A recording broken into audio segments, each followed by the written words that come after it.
Bom, para fazer a prática, nós precisamos de informações. Onde nós podemos obter informações? No datasheet do microcontrolador. Especificamente, eu estou aqui com o datasheet da família do nosso microcontrolador, MSP430G2, porque esse microcontrolador pertence à família 2. De posse desse datasheet, qual é a seção que eu vou precisar consultar? Eu vou aqui na seção de modos de operação, tópico 2. E aqui, vou aqui no subtítulo, Operate Modes. Então aqui ele fala dos modos de operação do microcontrolador. Aqui ele mostra um gráfico de consumo para os 6 modos de operação. O modo ativo, Active Mode, e os 4 restantes são modos de operação de baixo consumo de energia. Nós queremos utilizar o modo de baixo consumo de energia zero, onde a CPU ela é desligada. Se nós observarmos bem, veremos que o consumo de energia nesse modo cai bastante em relação ao modo ativo. Então, você sai de uma corrente de consumo de 300 micro para 55 microamperes. Então, você tem uma redução de consumo de energia considerável. Então, se você olhar aqui essa tabelinha, o LPM0 desliga a CPU. CPU e clock principal são desabilitados, desativados, mantendo o clock secundário e o clock auxiliar ativos. No código que eu vou mostrar aqui para vocês, eu vou deixar apenas o clock secundário ativado. O clock auxiliar eu não vou utilizar. Então, vai estar ativo aqui o clock secundário e o clock principal.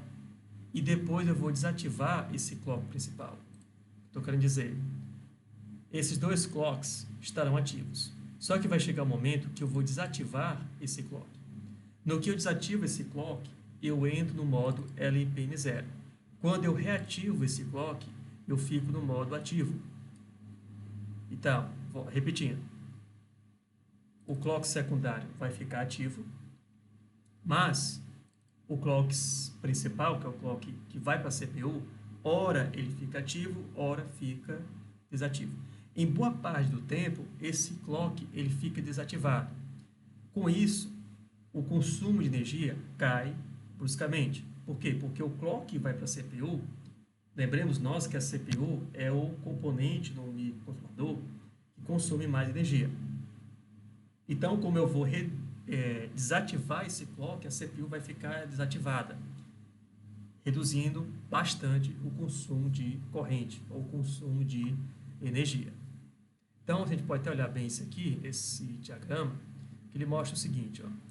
Aqui está o modo ativo, a CPU está ativa, os periféricos também estão ativos, e temos o modo LPM0, que é o modo de baixo consumo de energia.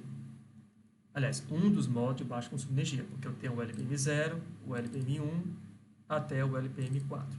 Quanto maior essa numeração, mais tende a ser a redução de consumo de energia. Então, ele vai estar ou no modo ativo ou no modo de baixo consumo de energia. Ora vai estar no modo de consumo normal, modo ativo, ora vai estar no modo de baixo consumo de energia. Então, ele vai ficar comutando entre esses 2 estados aqui, modo ativo e modo desativo. Como já falei para vocês, em boa parte do tempo, ele estará no modo de baixo consumo de energia. Quando eu pressionar o botão, ele vai tirar desse modo de baixo consumo de energia e vai deixar a CPU trabalhando normalmente. Quando a CPU trabalhar por um breve intervalo de tempo, a CPU já vai ser colocada em baixo consumo de energia. Então, repetindo, o microcontrolador inicialmente vai estar no modo ativo e depois eu vou desativar esse clock, o clock principal. Ele só vai sair desse modo de baixo consumo de energia quando você pressionar o botão. Quando você pressionar o botão, ele vai sair desse modo de baixo consumo de energia, vai para o modo normal, modo ativo, a CPU vai executar algumas instruções e volta para o modo de baixo consumo de energia. Então, basicamente, é isso aqui. Então, eu estou aqui com o código. Veja que o código é bem simples. Eu fiz aqui a configuração no Grace, posso mostrar aqui para vocês como é que eu fiz. Então, eu vou aqui no Grace e vou aqui configurar os nossos pinos.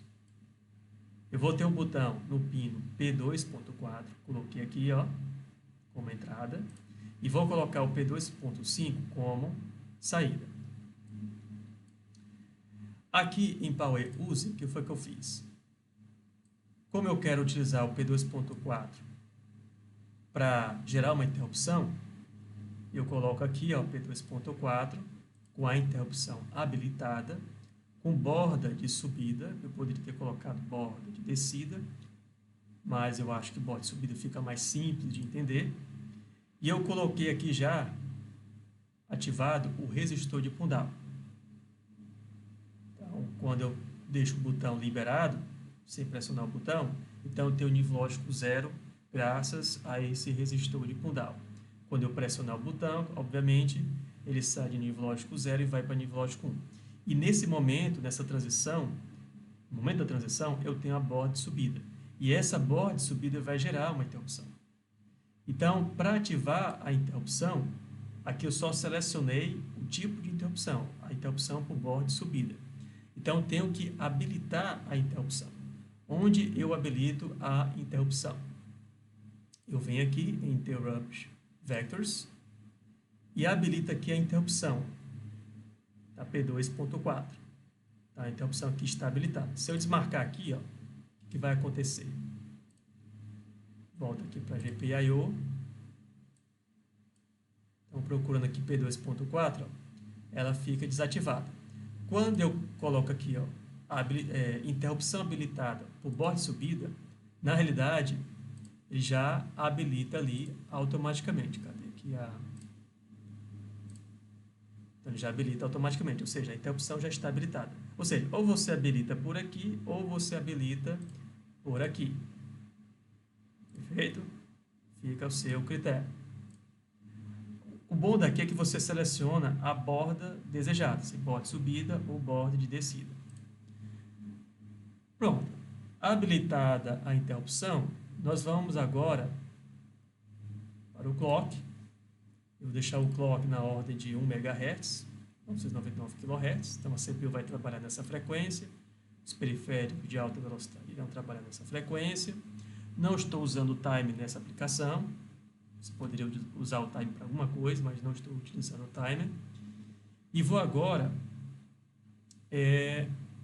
gerar o código de interrupção. Como é que eu faço isso? Vou aqui em Interrupt Vectors e vou aqui, ó, em Open Interrupt Vector File. Clico aqui e ele vai abrir isso aqui para mim.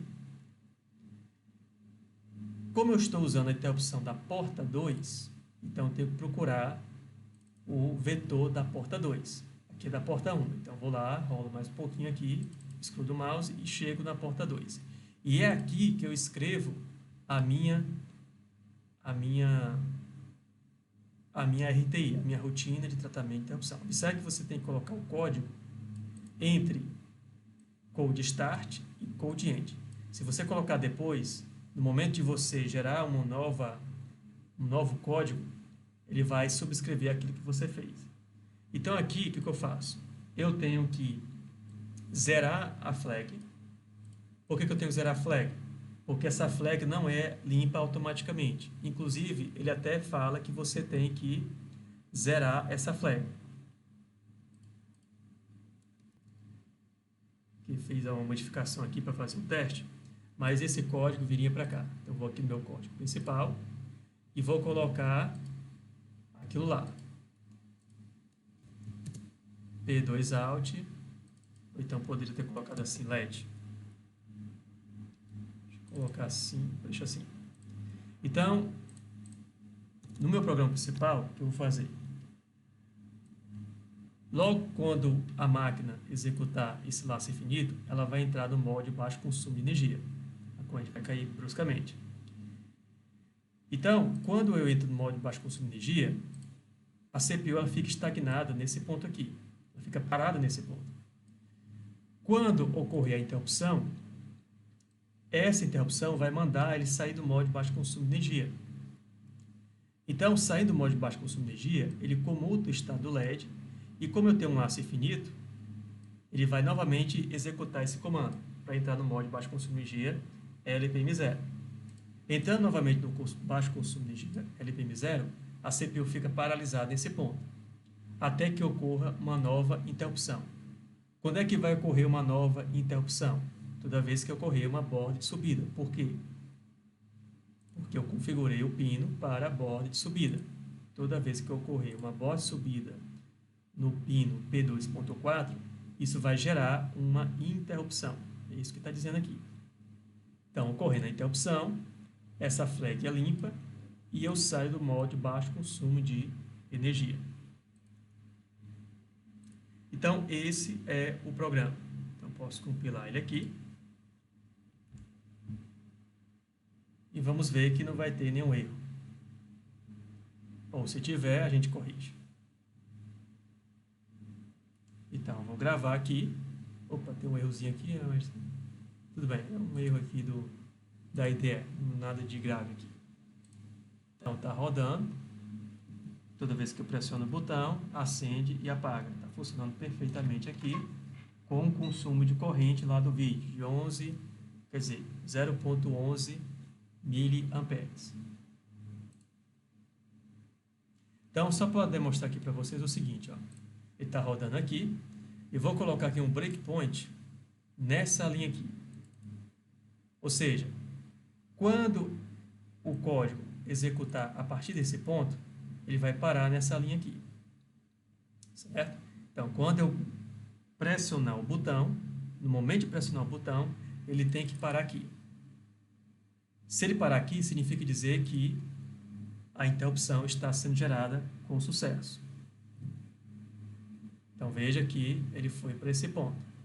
Repare que a flag foi para 1, para dizer que houve a borda de subida. Como é que eu sei que essa flag está em nível lógico alto?